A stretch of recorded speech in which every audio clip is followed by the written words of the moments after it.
Hi dear students, Vivekananda Convent School, good morning to you. We are going to start the new chapter. The name of the chapter is The Bear Story. And number of the chapter is now 8. Previous day we completed chapter number 7 already.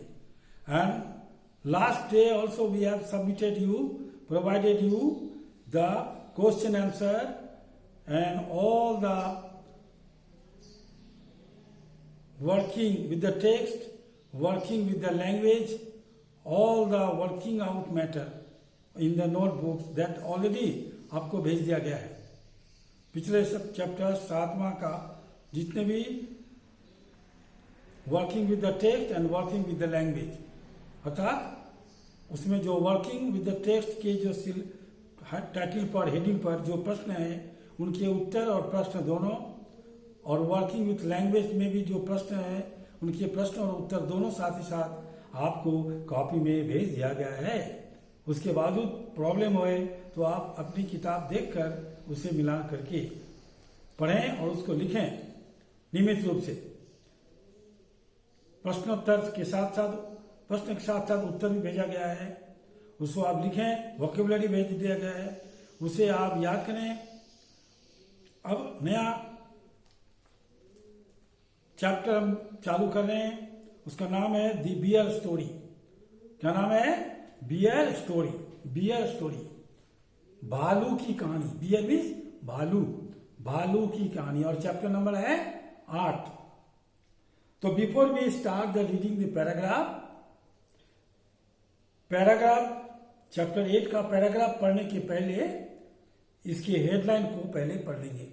We have to read the headlines. Headlines क्या है? The lady in the manor house had a bear as pet. Manor house होता है जागीर, जहां पर बहुत से लोग अपने खेती करते हैं और घर पे रहते हैं और पशु पक्षी को रखते हैं, उसको कहते हैं जागीर, है ना. एक country manor house, मैनोर house.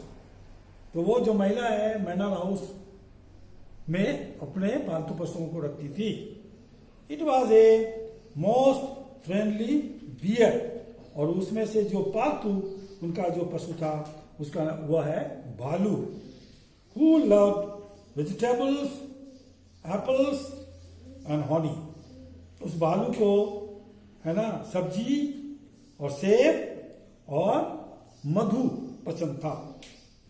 He roamed freely during the day. वह दिन में घूमता था. But was put on the chain at night. लेकिन रात में उसे जंजीर से बांध दिया जाता था, जंजीर के अंदर रखा जाता था. There was once a lady who lived in an old manor house on the border of a big forest. एक महिला, एक औरत जो एक जंगल के सीमा पर और एक जागीर में रहती थी. This lady had a pet bear. The bear she was very fond of. इस औरत के पास एक पालतू पशु था, जो एक भालू था, जिसे वो बहुत रखती थी, बहुत चाहती थी. It have been found in the forest. और यह जो भालू है यह जंगल में पाया गया था. Half dead of hunger. और भूख से अधमरा था. No small and helpless that it had to be brought up on the bottle by the lady and the old cook. So small and helpless. यह इतना छोटा था और इसके बिल्कुल सहायता के लायक नहीं था.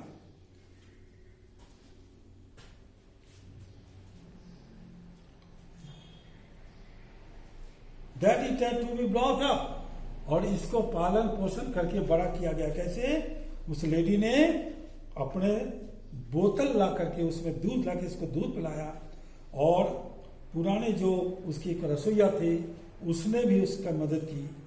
This was several years ago, and now it had grown up to a big bear.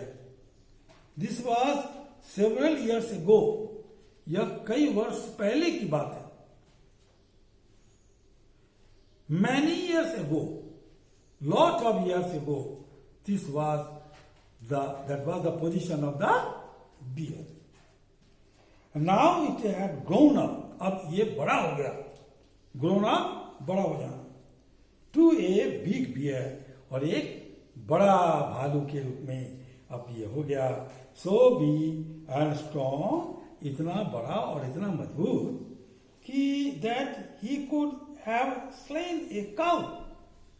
इतना बड़ा हो गया और मजबूत हो गया ये भालू कि ये एक गाय को यूं ही मार सकता है, कितनी बड़ी गाय क्यों ना हो, है ना। उसे वो यूं ही मार सकता है। And carried it away between his two paws if he had wanted to. अगर ये चाहे, ये करता नहीं है, लेकिन इतना शरीर मजबूत था उसका। मैं उस मैडम ने उसको बनाया लालन पालन करके कि ये चाहे तो किसी गाय को मार करके और अपने दोनों पंजों से पकड़कर उठाकर वो कहीं ले जा सकता है, अगर ये चाहे, इफ ही वांटेड टू। लेकिन ये नहीं चाहता, ऐसा नहीं कर सकता है। He used to sit outside his kennel and look with his small intelligent eyes most amicably at the cattle grazing in the field nearby. तो वो ऐसा नहीं, वो कैसा था? बहुत ही मिलनसार था वो भालू, but he did not want to do. He was a most amiable bear. वो बहुत ही मैत्रीपूर्ण भालू था, मिलनसार। कैसा था? मिलनसार, मिलने वाला, है ना, मिलनसार भालू था। और जो dream of harming anybody was not able, who did not dream, जो कभी भी किसी को हार्म करने का था, कष्ट देने का, या किसी को दुख देने का, या किसी को आहट पहुंचाने का, किसी को जख्म करने की, कष्ट करने के लिए वो सोचता भी नहीं था, कल्पना भी नहीं करता था, सपने में भी नहीं सोचता था।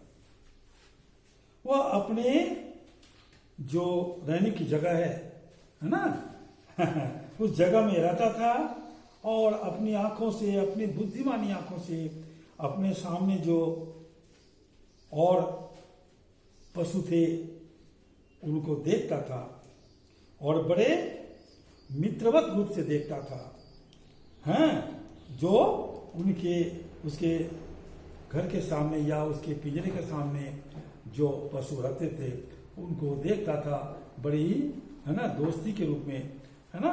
जो पशु थे वे घास चाहते थे, तो घास चाहते हुए पशुओं को वो यूं देखता था। किसी को वो जख्मी करने का लिए कल्पना भी नहीं करता था, सपने में देखता भी नहीं था।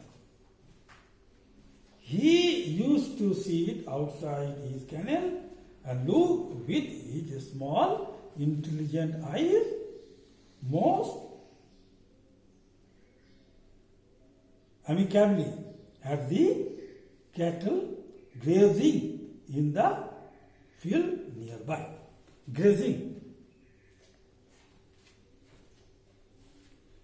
का मतलब होता है आपका चरना। जो गाय घास खाती है ना, उसे कहते हैं चरना। इसलिए जो गाय या जो बकरियां जो उसके सामने, पिंजरे के सामने चरती थी, तो वो केवल मित्रवत आंखों से देखता था, लेकिन उसे जख्मी करने का उसके मन में विचार नहीं होता था।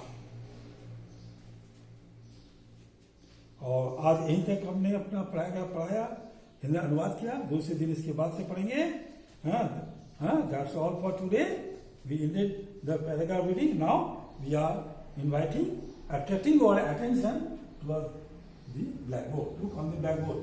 Words put on. Yeah, say manor house. Manor house, a large country house. Jagi. Put on. Wear, found. Arrange. Panna, done karna. Put on, chain. Border, once means one time, एक बार की बात है ना. Border, किनारा, edge, किनारा, सीमा, है ना. Forest, जंगल, है ना. Fond of, loving, प्यारा, है ना. Hunger, appetite, भूख, है ना. Brought up, ये एक शब्द है. Brought up मतलब look after, पालन पोषण करना, देखभाल करना. Several means many, बहुत, कई, है ना. Slain, यहाँ slain है. Slain means kill, मार डालना, हत्या करना. इस कहते हैं slain. Okay, this is up to this paragraph. I am reading out again. Read and you see. There was once a lady who lived in an old manor house on the border of a big forest.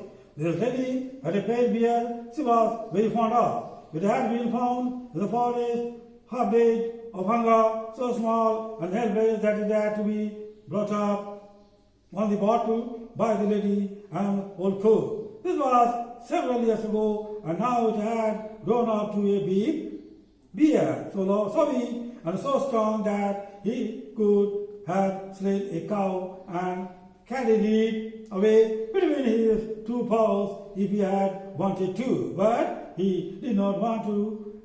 He was a most amiable bear who did not dream of harming anybody, man or beast. He used to sit outside his kennel and look with his small, intelligent eyes and amiably at the cattle grazing in the field nearby. Thank you. Have a good day. Yours, Nemel Bose.